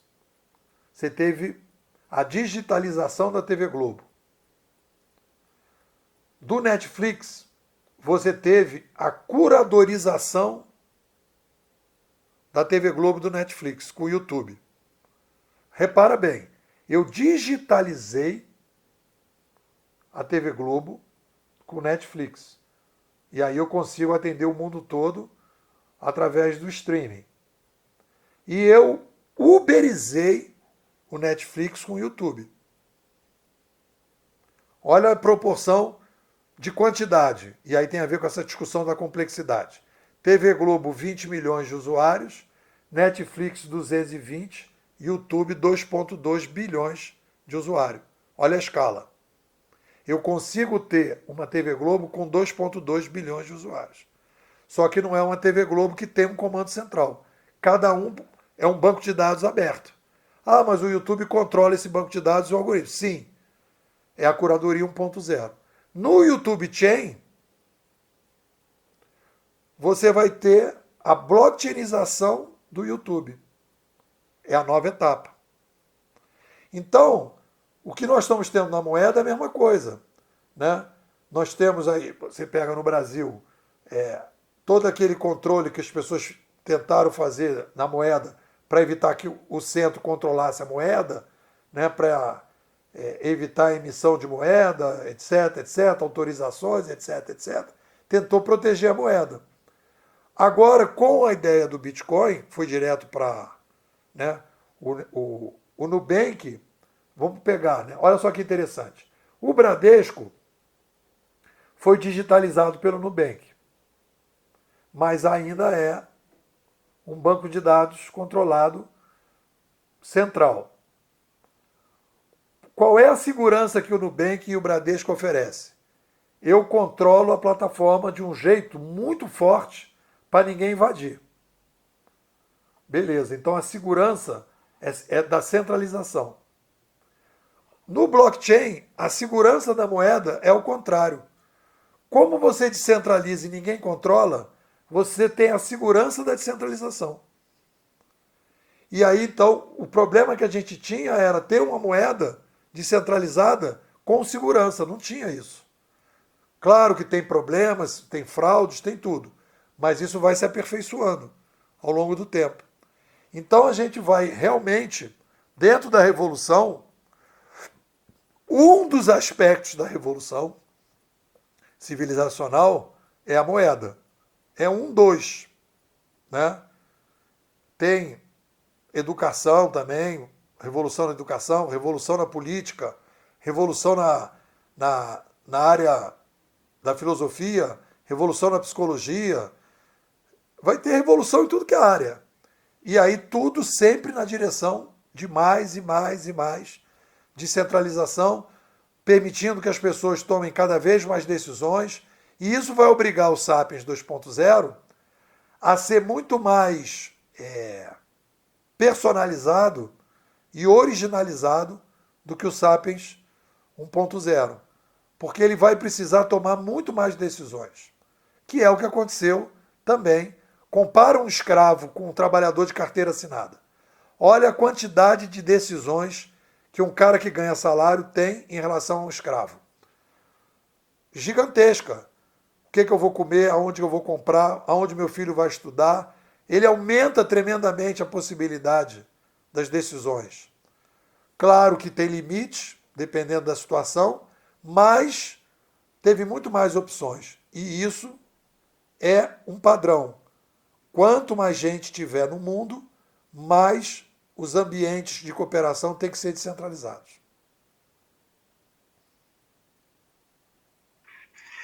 Muito bom. Jeff quer comentar alguma coisa? Mike quer comentar alguma coisa? Eu vou dar espaço para a galera aí. Eu estava pensando muito na questão do... Somente para quem está... os entusiastas do Bitcoin, a gente vê muito uso como uma buzzword da palavra blockchain. E o que eu queria dizer com isso? Porque todos os outros cases de uso delas não são fiéis ao seu propósito, porque até o momento ele só se aplica com sucesso no Bitcoin em relação à questão da segurança daquela informação, para o fato de um atacante ir lá e alterar aquela informação. No Bitcoin tem um custo energético muito alto, inviabilizando o ataque. O que em outros experimentos esse custo ele não existe, podendo ser fraudado aquela informação. Eu tenho isso como premissa e eu não vi uma solução para as outras propostas de blockchain quanto a isso. E em maior ou menor grau, todas as outras elas sofrem com o problema com pontos de centralização. Nesse sentido, o fato do Bitcoin não ser gerido por uma pessoa ou por um determinado grupo necessariamente que tem uma cara, facilita muito isso não ser coagido pelo Estado ou por atacantes. Dentro dentro desse cenário que eu desenhei, eu fico pensando assim, em que momento nós conseguiremos romper isso, ou se nesse sentido o Bitcoin vai trazer para que as pessoas venham desenvolver nela todos esses processos que você falou, que é realmente você colocar a humanidade numa blockchain e de maneira de fato descentralizada e segura. Eu acho o seguinte, eu acho que existe aí uma competição, né? É uma competição, vai haver competição dos diferentes ecossistemas. E aí você, por exemplo, abraçou um dos ecossistemas, você vê vantagens, vê que ele é melhor que os outros, bota a camisa, bota o boné, sai com a bandeira e é beleza, entendeu? É assim que funciona o futuro. Aí alguém vai dizer, cara, eu vou fazer um negócio melhor que o Bitcoin. Vou batalhar para isso. Aí vai pegar as características e vai dar um upgrade que vai ser melhor ainda ou vai fazer o Bitcoin 2.0. Maravilha, entendeu? O mais importante é entender para onde nós estamos indo. O Bitcoin faz parte, é como se tivesse assim uma espécie assim de grande onda que tem na praia, que ela tem várias camadas, né? Então, no canto da praia está de um jeito, no meio da praia está de outro, na outra está de outro. O Bitcoin é um pedaço da praia. Tem a blockchainização na educação, a blockchainização da filosofia, a blockchainização da psicologia, a blockchainização do direito, da habitação, do meio ambiente, da alimentação. Então, cara, é muita coisa, entendeu? Então tem que abrir a cabeça, né? E defender a ideia. Se vocês me perguntarem, politicamente, como você se define? Eu sou um descentralizador. Eu sou um descentralizador. Mas eu não sou um descentralizador porque eu gosto da descentralização. Porque eu acho que a descentralização é legal. Poderia ser e dizer, olha, mas o ser humano tem outras opções. Não tem outras opções. Entendeu? Essa é a minha visão. Porque o que se sustenta na história, e não sou eu que estou falando isso, é uma análise de padrões históricos. O que a história nos mostrou é que a única forma de lidar com a complexidade é descentralizando as decisões e as operações. Pega o caso do restaurante Aquilo, que é um exemplo assim bem bacana. Você tem um aumento gigantesco de pessoas que vão comer na cidade, nos centros das cidades. Você precisa arranjar um jeito para que muita gente coma em pouco tempo e rápido. Como é que você faz? Você tira o garçom, que é o intermediador, você tira o cozinheiro que cozinha à la carte, o cozinheiro coloca tudo no balcão e cada um se serve. Se vocês me perguntarem qual é a melhor metáfora para o futuro, eu diria, nós estamos transformando a civilização para um restaurante Aquilo. Você vai falar para a galera, meu irmão, se serve aí. Se serve aí. Para você se servir, você tem que começar a definir assim. Porque uma coisa é você pedir, eu quero um prato. Aí está aqui, ó, o menu é esse aqui, ó. Filé à parmegiana ou estrogonofe de galinha. Só tem duas opções. Quando você vai para o balcão, aí você tem sushi, salada, feijão, arroz, esfirra, sei lá. Escolhe, meu irmão. Aí como é que você faz o teu prato? Você precisa escolher, você precisa decidir. E aí você precisa ter ferramentas para decidir. Se você vacilar, você começa a engordar. Então você tem que aprender a escolher. E é o que a gente está fazendo. A gente está aprendendo a escolher, viver num mundo de muito mais escolhas. E esse é o desafio. Então você diz assim, eu sou apaixonado pelo Bitcoin, maravilha. Eu acho que o Bitcoin tem muitos méritos, né? E o que é legal é pegar assim, o que o Bitcoin tem de forte? É isso que você falou, né? ele tem descentralização com segurança. Se aparecer uma outra coisa tão boa quanto ele, que garante descentralização com segurança e algo mais, é o Bitcoin 2.0. Vamos em frente, vamos para frente.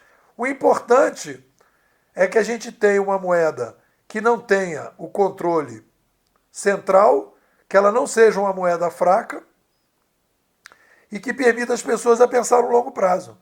É isso a característica das moedas fortes. Chupando lá do nosso querido do Amos, né? Do padrão Bitcoin, que é um padrão bacana, que eu concordo com ele. Muito bom, Nepo, seu pensamento. Infelizmente o Jeff caiu aqui, o Twitter aqui. Eu caí, eu vou ter que ouvir a gravação, perdi boa parte desse ponto que ele explicou, mas eu peguei o final, entendi o seu raciocínio a respeito disso. Obrigado aí. Mike, pode falar aí, Mike, se você quiser. Boa noite para todo mundo. Boa noite, Vitor, Nepo, prazer em conhecer. Prazer. Boa noite para a bolha. Eu perdi o início, infelizmente, mas peguei os últimos 20 minutos, meia hora. E Nepo, você estava falando sobre a questão da evolução e tal, achei interessante, porque assim como o Vitor trouxe brilhantemente a questão da prensa de Gutenberg, você não acredita, né, que o que você falou há um tempo, voltar um pouquinho no que você estava falando, quando eu subi, que essa questão de quantidade de pessoas aumentando no mundo, então a descentralização é necessária, você não acredita que tudo isso é parte do princípio dos ciclos, que tudo em relativo a uma evolução ocorre sempre da mesma forma, como antigamente os livros e principalmente a Bíblia era uma coisa de cara e só nobres poderiam ter livros e estudar, etc. Com a prensa e usar a palavra baratização, né, com o custo mais baixo para se produzir um livro, você tinha cada vez mais pessoas mais simples podendo ter acesso à educação e etc. Você não acredita que tudo no mundo se baseia mais ou menos nisso? A gente está vendo a queda dos governos e etc. Dinheiro também, né, com relação ao sistema financeiro. É sempre assim, a quantidade de pessoas aumenta, então fica mais difícil do monopólio do conhecimento ou da produção ou de algo parecido. E sem a questão do monopólio, eles tentam inflar, por exemplo, tinha comentado sobre uma moeda fraca, uma moeda forte.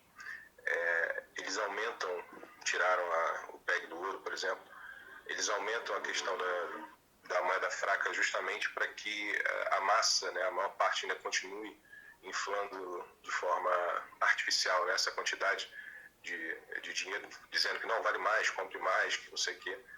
Mas com essa dificuldade em se esconder, né, a verdade, as pessoas percebem que não adianta eu ter $1 milhão hoje se eu não puder gastar ele nos próximos 5, 10 anos, porque $1 milhão daqui a 10, 20 anos provavelmente vai comprar metade do que eu compraria hoje.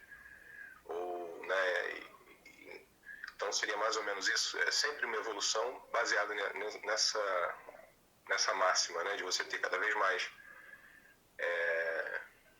liberdade de informação, de conhecimento, e a humanidade aumenta, tentam de qualquer forma reduzir a capacidade das pessoas de terem acesso a essas informações, e isso chega uma hora que é impossível, então essa massa começa a aumentar, e mesmo sendo, basicamente o que eu estou repetindo aqui, a questão do Vale de Gaut da revolta de Atlas, mas aí uma quantidade específica, razoável de pessoas têm acesso a essa informação, e isso acaba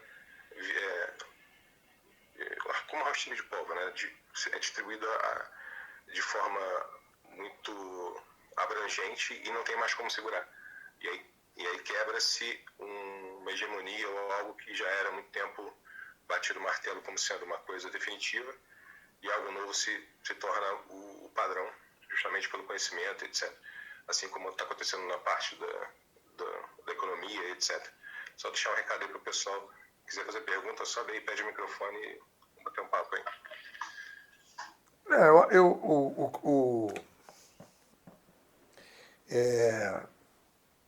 Você fez uma coisa mais vaga, né? Mas assim, eu acho assim que Desculpa interromper, Nepo, Fala. mas eu sou o cara do vago mesmo da bolha. Eu escuto algo complexo, a minha cabeça começa a doer, aí eu tento trazer o mais simples possível para tentar botar das minhas palavras. Mas é basicamente isso. Eu tentei falar o que você disse de forma mais vaga, mas... Não, vago que eu estou falando assim, mais amplo. Acho que a expressão era mais amplo do que vago, né? Mas assim, Não, vago e amplo, relaxa. Todo mundo que me conhece sabe que eu sou assim. O lance é basicamente isso. É um ciclo que não pode ser interrompido, né? Sempre se inicia e sempre acontece da mesma forma. assim, se a gente olhar a macro história, Mike, se a gente olhar a macro história, porque as pessoas às vezes, né, aqui na escola, muitas vezes o pessoal falava, vai ter centralização, e depois vai ter descentralização, e depois vai ter centralização de novo, e depois vai ter descentralização. Não é assim que funciona, é um espiral. A centralização que nós tivemos no século passado, tirando ali os regimes totalitários, que foi assim uma exacerbação, principalmente pelo surgimento do rádio, né? Ali que se conseguiu fazer coisas assim, e o uso da escrita, né?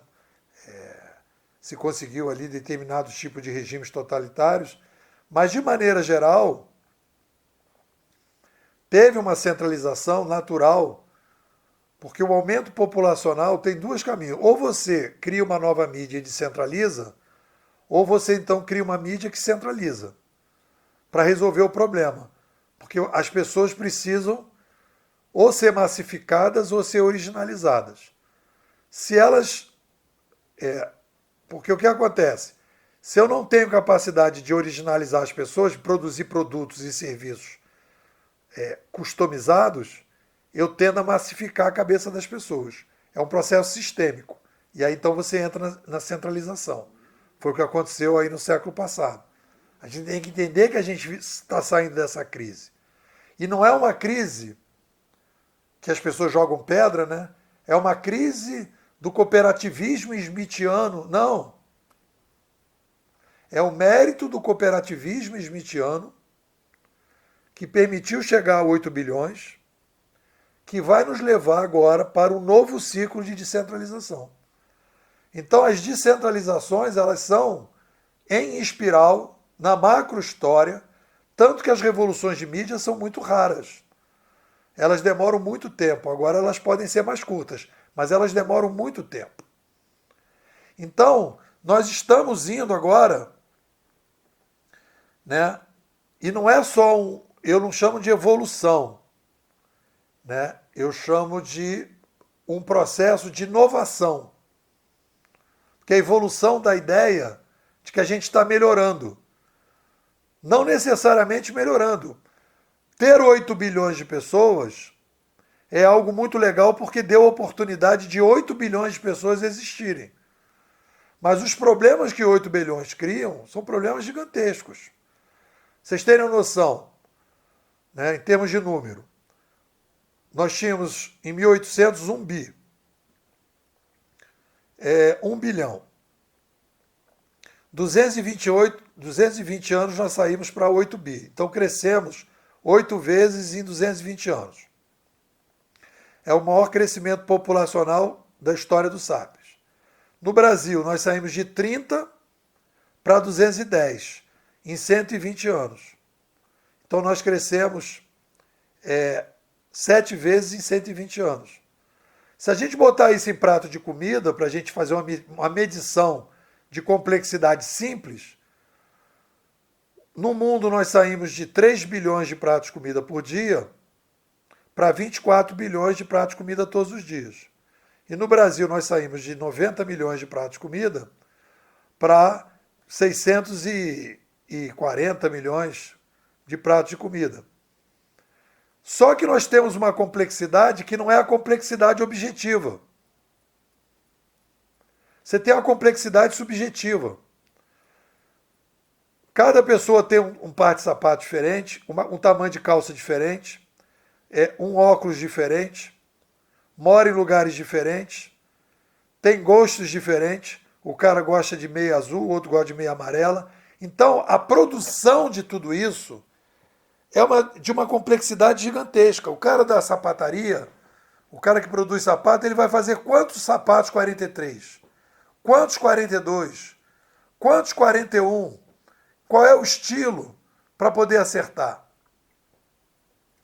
Então isso gera um problema de complexidade gigantesco. É difícil resolver o problema. Qual é a forma mais sustentável de fazer isso? Deixa a galera fazer os sapatos. Deixa a inteligência artificial decidir. Deixa as pessoas se servirem. Quanto mais se descentralizar, mais fácil fica lidar com essa complexidade. Então, tudo que gera descentralização de operação e decisão vira zona de atração. Em todas as áreas. O Bitcoin, o YouTube, o Airbnb, o Waze. Então, com isso a gente vai criando um cenário, né, em que o modelo atual, e aí vem a tal da bimodalidade. Eu tenho uma civilização e um Sapiens 1.0 que foi criado para um ambiente sonoro, gestor, com líder alfas, e eu tenho que agora criar um ambiente da civilização 2.0 curador para um Sapiens 2.0 que vai ter que lidar com um ambiente muito mais descentralizado. Esse é o desafio. Entendi. Perfeito. Eu só acredito que, para mim, vai sempre existir esse ciclo e a maior parte, como você mesmo comentou, da população, ela não está preparada para essa questão de curadoria. Acredito que percentualmente isso não evolua tanto.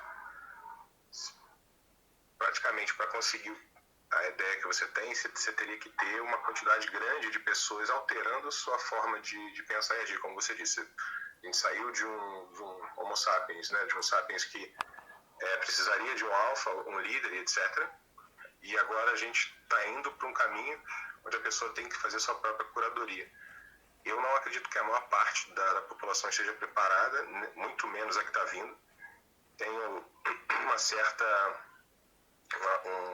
acesso a uma quantidade razoável de pessoas abaixo de 20 e poucos anos.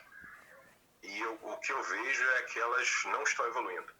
Pelo contrário, elas querem cada vez mais alguém que as controle. Essa mídia, por exemplo, que você comentou, concordo que se o YouTube 2.0 existir, seria muito melhor. Isso não existe ainda.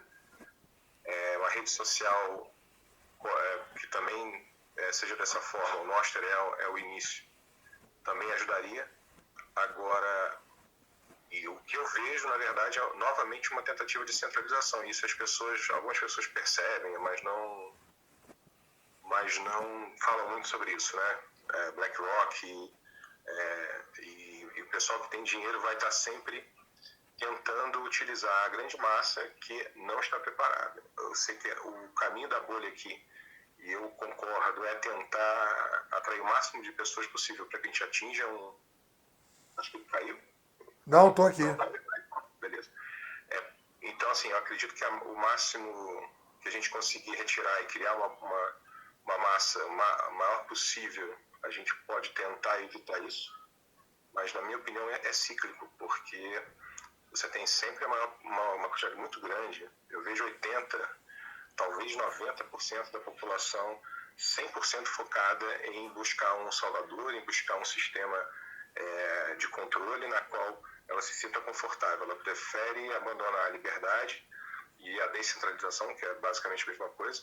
Você tem que cuidar de você mesmo, das suas questões, eles abandonam isso em troca de, não, eu estou dando um pouquinho de controle, mas é porque aquele órgão, aquela pessoa, aquele ser superior, ele vai cuidar de mim.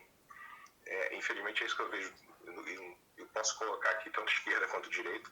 Os dois têm o mesmo tipo, como eu falei. É uma quantidade muito grande de pessoas que eu vejo assim. Mas olha só, Mike, olha só, deixa eu fazer uma observação aqui. O surgimento da prensa, pega aí o ciclo, a prensa surgiu em 1450, o primeiro país que questionou fortemente a República foi a Inglaterra, a primeira revolução republicana, não foi republicana, né? Foi assim, cortou a cabeça do rei, foi em 1600 e tanto. Demorou ali 100 e tantos anos. Depois a Revolução Americana e a Revolução Francesa já foram quase 200 e tantos anos depois. Então, é um processo... Só um comentário sobre a Revolução Francesa, que é basicamente o que eu falei. Existia uma escravidão absurda do povo, o povo passava fome enquanto os monarcas estavam lá comendo. É típico essa imagem que o pessoal coloca. Até o momento que a massa crítica foi tão grande de pessoas passando fome, era tão grande que ela falou assim, vamos matar logo esses filhos da puta que estão no castelo, a gente entra, mata todo mundo, come e refaz isso aqui, porque do jeito que está a gente vai continuar morrendo de fome. Mas foi só um exemplo, desculpa, só porque isso me então assim... cabeça quando você estava falando do passado. Pois então, se você analisar, o que eu digo sempre é o seguinte, se a gente analisar o cenário e tirar foto, a gente vai ter uma visão. Se você vê o filme, você vai ter outra. Então eu sempre digo, o pessimismo tende a tirar foto e o otimismo tende a ver o filme. Então, no médio e longo prazo, a tendência das pessoas é irem se habituando nesse ambiente. Tem uma coisa que você tem que a gente pode falar agora, que é importante, que é a seguinte. O McLuhan, que é o nosso Darwin 2.0, ele que é o fundador da ciência social 2.0, apesar de não ter assumido isso, né? Ele não disse isso, mas eu estou atribuindo ele a isso. Ele dizia uma coisa que é fundamental a gente entender, que ele dizia o seguinte, não importa o canal de televisão que você está assistindo, a televisão está modificando a sua cabeça. Ou seja, o que ele percebe é que a plástica cerebral das pessoas se modifica de maneira involuntária. Então, a nova geração, a minha geração, foi educada, né, vendo uma televisão praticamente única, um monopólio. Essa nova geração, ela está sendo educada em multiplataforma. Ela tem muita dificuldade de aceitar, por exemplo, a escola. Isso é evidente hoje em dia. Sentar em sala de aula, ficar ouvindo um professor falando, etc, etc. A galera não gosta disso. E por que não gosta? Porque a plástica cerebral dela já se modificou. Então, essa mudança não é só uma mudança voluntária que depende das pessoas. Isso aconteceu também com a prensa. Qual é a grande vantagem da massificação da escrita? Houve uma mudança da plástica cerebral. A escrita, ela tem uma característica diferente da oralidade, que a escrita é menos emocional. Ela permite, quando você escreve, refletir mais, dialogar mais com você, e quando você lê, você também tem mais tempo, você não tem, a fala, ela vem com emoção. O cara fala, ele dá um tom, ele ri, ele chora, etc. A escrita não, a escrita ela é menos emocional. E essa... A foto e o filme, como você acabou de falar. Hã? A foto e o filme, o exemplo que você acabou de dar. Se você vê uma foto da história é uma coisa, se você vê um filme é outra. Pode ser colocado qualquer emoção no filme, normalmente tende a ser mais... O que eu digo no filme é a continuidade. A gente tem que ver o processo no médio e longo prazo. Então, no curto prazo, eu poderia dizer para você que há toda uma tendência, como aconteceu naquele período, dos monarquistas não quererem que o rei fosse embora. Pô, o que vai vir aí para frente? Não, eu quero continuar com o rei. Eu não sei o que é isso aí que vem. Vai piorar. Aí o que acontece? Aí cria-se lá uma república aqui, uma república ali, e as pessoas mais reticentes vão esperando para ver. Aí vai passando e tal, as coisas vão melhorando, melhorando, melhorando. O cara, isso está dando certo. Eu quero também. Então é aquele cara que não vai para a praia. Aquele cara que não vai para a praia deserta. Ele espera botar a barraca, ele espera ter a cadeirinha, ele espera ter o cara que serve para ele uma cerveja, aí ele vai para a praia, que é uma praia que o cara há 20 anos frequentava, que é aquele cara que é o disruptor, o inovador, que ele vai para a praia deserta, não tem problema. O outro não. Então, cara, a sociedade é isso. Como é que eu analiso esse processo? Nós estamos vivendo essa bimodalidade. Existe, você vê, a nova geração praticamente não consome mídia tradicional. Meus 3 filhos não leem jornal. Né? Os meus 3 filhos não veem televisão. Os amigos deles também não. Então acabou essa geração TV Globo, talvez ali um The Voice, eles vão assistir. Mas o resto, não. Jornal Nacional, nem pensar. Se você pegar o público que assiste Jornal Nacional hoje, a faixa etária é muito alta. O cara que assina o jornal, que o cara entrega jornal na porta, é uma faixa etária alta e um cara muito reativo. Então a nova geração já está com outra cabeça. E é essa galera que tem muito mais facilidade de aceitar determinadas coisas. Entendeu? Que usa Uber, que usa o Waze, que usa o Airbnb. Tudo isso é descentralização. Então, cara, eu acho que, obviamente, as coisas não são assim, ó. Começou, mudou tudo e vai caminhando. Mas aos pouquinhos a coisa deu um upgrade muito grande. E eu tenho um livro do Matt Ridley que ele fala do otimismo racional. O livro dele é Otimista Racional. Né? Eu sou um otimista por causa dos padrões. Né? Eu sou um otimista reflexivo, né? Mas eu acho que não. Eu diria que eu sou um otimista padronista. Os padrões indicam, para mim, que nós saímos da nossa pior fase. Né? A pior fase que nós vivemos foi o século passado. E esse século agora. Reparem bem, galera. Está tendo essa guerra na Rússia com a Ucrânia lá. Cara, compara os primeiros 23 anos desse século com os 23 anos do século passado. No século passado, a gente já tinha tido a Revolução Russa, a gente já tinha tido a Primeira Guerra Mundial. E esse século nós tivemos o quê? Ô, Nico, Fala. só pegar esse gancho aí. Eu concordo com você quando a gente fala que a gente está passando pelo nosso pior momento, nosso pior cenário. Eu atribuo isso ao dinheiro fiduciário. É a perda de uma moeda, de um dinheiro duro. E quando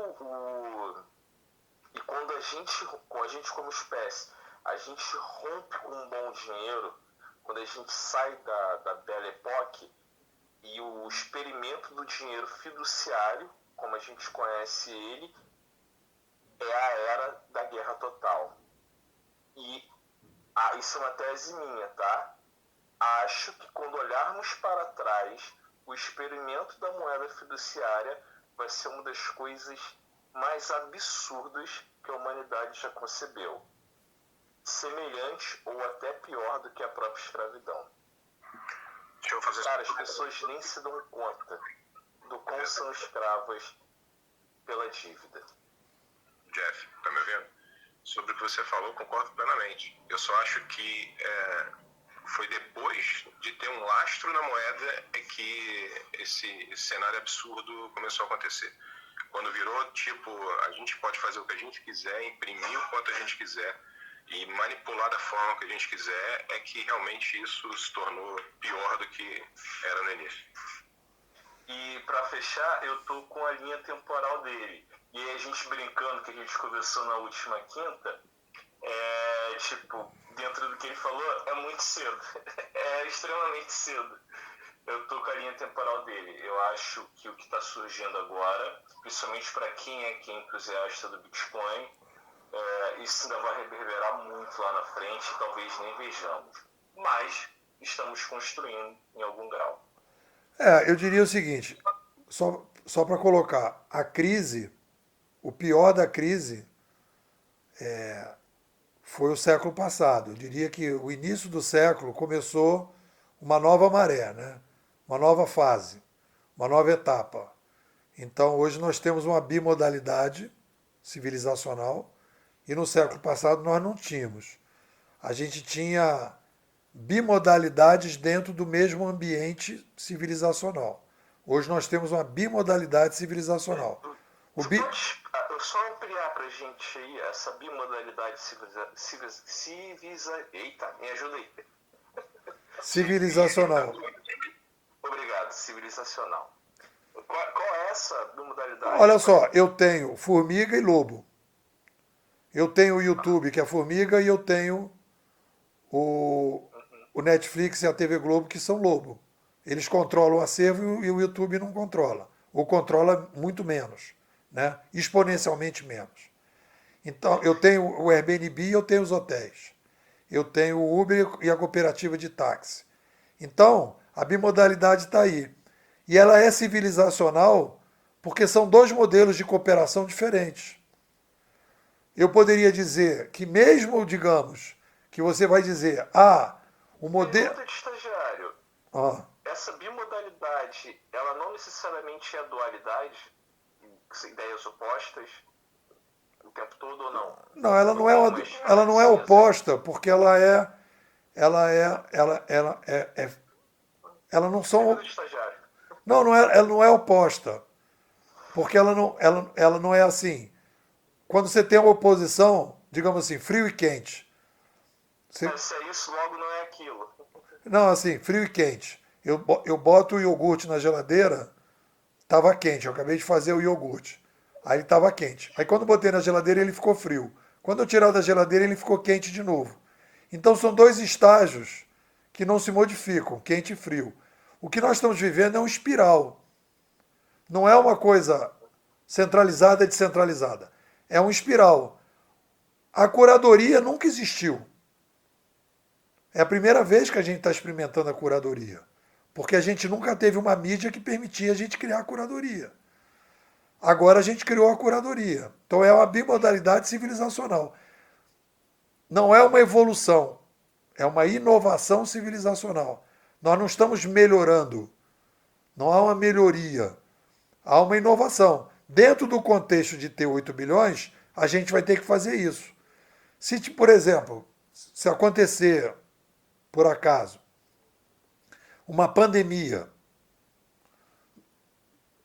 gigantesca e morrerem 4 bilhões de pessoas numa pandemia, digamos, e a gente cair de novo para 4 bilhões, a velocidade e a urgência de uma série de mudanças que a gente está fazendo vai cair.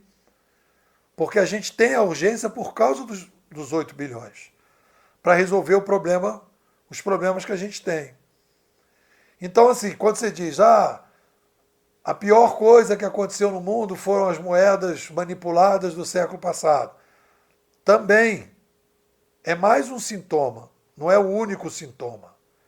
As moedas, o controle das mentes, a massificação, a redução das opções de produtos e serviços, a centralização dos governos, né?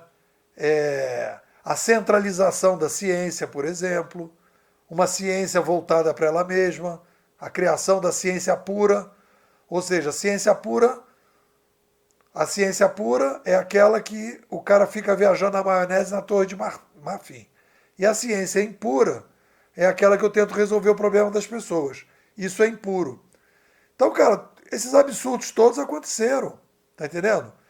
Então, Eu recebi uma mensagem aqui do Bill Gates, ele mandou pedir para falar que não é quando, né, não é se, é quando, né, essa nova pandemia vai acontecer dos 4 bi. pode ser que aconteça, né? Mas você vê que a gente conseguiu, querendo ou não, superar essa atual. Usando. Mas ele tá trabalhando fortemente para isso, relaxa. Vai acontecer, relaxa. Então tá bom. Então é isso, galera. Eu acho que a gente pode agora, Vitor e Jeff, ir pro fechamento. Porque a gente. Não, claro. Exatamente. Sensacional, Nepo. Chegando no finalzinho mesmo. Eu queria só pedir ao Nepo as considerações finais dele e agradecer aí a todo mundo que participou da live. Desculpa se realmente a gente não deu mais oportunidade para o pessoal falar, mas é porque realmente o Nepo ele dorme cedo, então já estou abusando aqui do horário dele. Obrigado, Nepo. Eu durmo cedo, mas não tão cedo, né? Mas tem dias que essa hora eu já estou dormindo, né? Dependendo do dia. Aí tem uma brincadeira que eu faço, é o seguinte, pessoal, pô, mas você acorda muito cedo. Eu falo, não, querido, eu acordo com os dinamarqueses. Eu e os dinamarqueses acordamos na mesma hora. Hoje em dia, por que a gente tem que respeitar o horário em que a gente mora, né? A gente pode escolher o horário dinamarquês, sabe? Não precisa estranhar, muita gente acorda no mesmo horário, né? Essa visão meio holística e global, né? Então eu acordo com os dinamarqueses.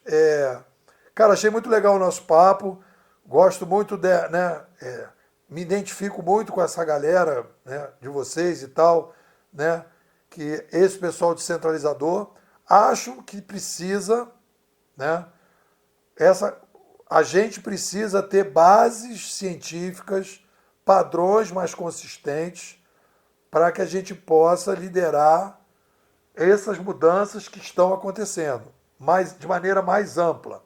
Todo o esforço que eu tenho feito como pessoa, todos os meus apoiadores apoiam e acreditam, né, que nós estamos precisando, antes de qualquer coisa, né, de entender o que está acontecendo de maneira consistente, colocando os pingos nos is, entendendo as mudanças em cada um dos setores, né?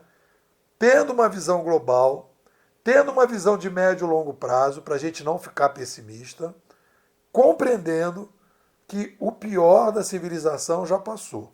Claro que, se a gente agora, com esse movimento todo, as pessoas se animarem e passarem para 24 bilhões de sapiens, teremos de novo uma nova centralização, de alguma forma vai ter confusão, etc. Papá. Mas nós não vamos voltar para esse modelo de lobo. A gente vai ter aí confusões no formigueiro. Como é que esse formigueiro vai funcionar? Entendeu? Então a gente tem que entender esses ciclos da humanidade para a gente poder se localizar, sempre pensando no longo prazo e não no curto. Convido a todo mundo que quiser, gostei do Nepo, queria me aprofundar, me manda um zap, 21 99608 6422, vou repetir, 21 99608 6422. Se quiser apoiar a escola, pode ser em Bitcoin também, né? E se quiser entrar para a escola, participar, vai ser um prazer e vai sair desse cenário muito mais consistente do que o que está aí hoje no mercado. É isso, agradeço aí a oportunidade. Obrigado, Nepo. Eu só vou comentar que você fez uma promoção, né, agora. Acho que a pessoa pode pagar agora um mês e aproveitar, e se ela quiser, ela pode renovar ou não, né? Não tem a promoção agora. Como a gente está fechando, nós estamos faltando 2 meses, né? A pessoa paga R$100, porque o preço do semestre é 700. A pessoa paga 100, Se gostar, continua. Né? E se quiser continuar, aí paga mais 100, que são os 2 meses, maio e junho. E em junho eu fecho o semestre, e aí em julho a gente recomeça a nossa... Nós estamos agora entrando no 5º ano, na 10ª imersão. Né? Estamos completando, a escola está agora no 4 anos e meio, vai fazer 4 anos e meio, e nós estamos entrando na 10ª imersão. A gente trabalha por ciclos. E sempre vai atualizando, melhorando, mudando. A ideia é a base, né, da maneira que a gente pensa a ciência e o conhecimento como um software.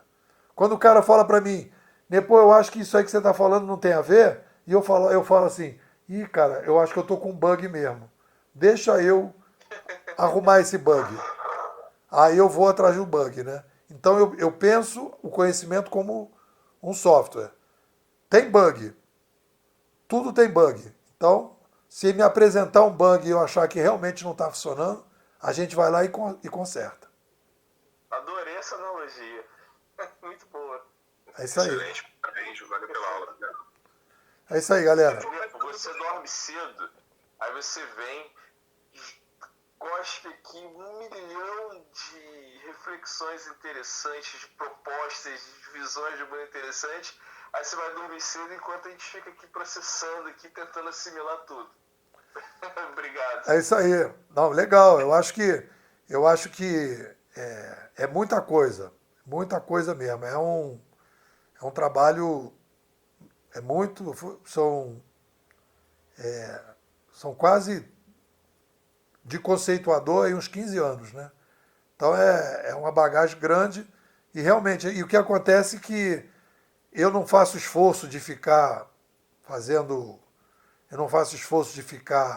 criando fumaça, porque também se eu criar muita fumaça e começar a ter muita gente, vai acabar atrapalhando o meu trabalho, né? Então eu gosto de ficar assim meio que numa espécie assim de, como é que se diz? Meio escondido, né? Para produzir o que a gente está produzindo. E vai aos poucos ganhando adeptos e as pessoas vão percebendo a fumaça e o fogo. Eu acho que a gente está fazendo fogo e que lá fora tem muita fumaça. Estou deixando a galera comer fumaça.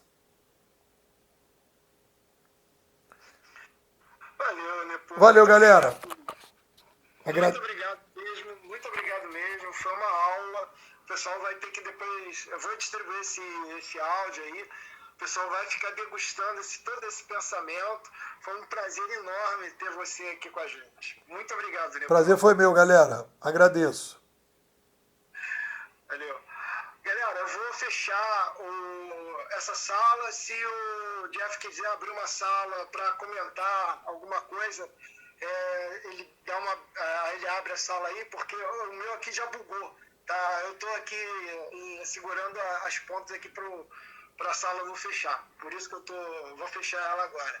Eu agradeço mais uma vez a todo mundo aí que participou e a gente se vê na próxima. Valeu, um abraço, galera. Um abraço. Valeu, galera. Um abraço. Amanhã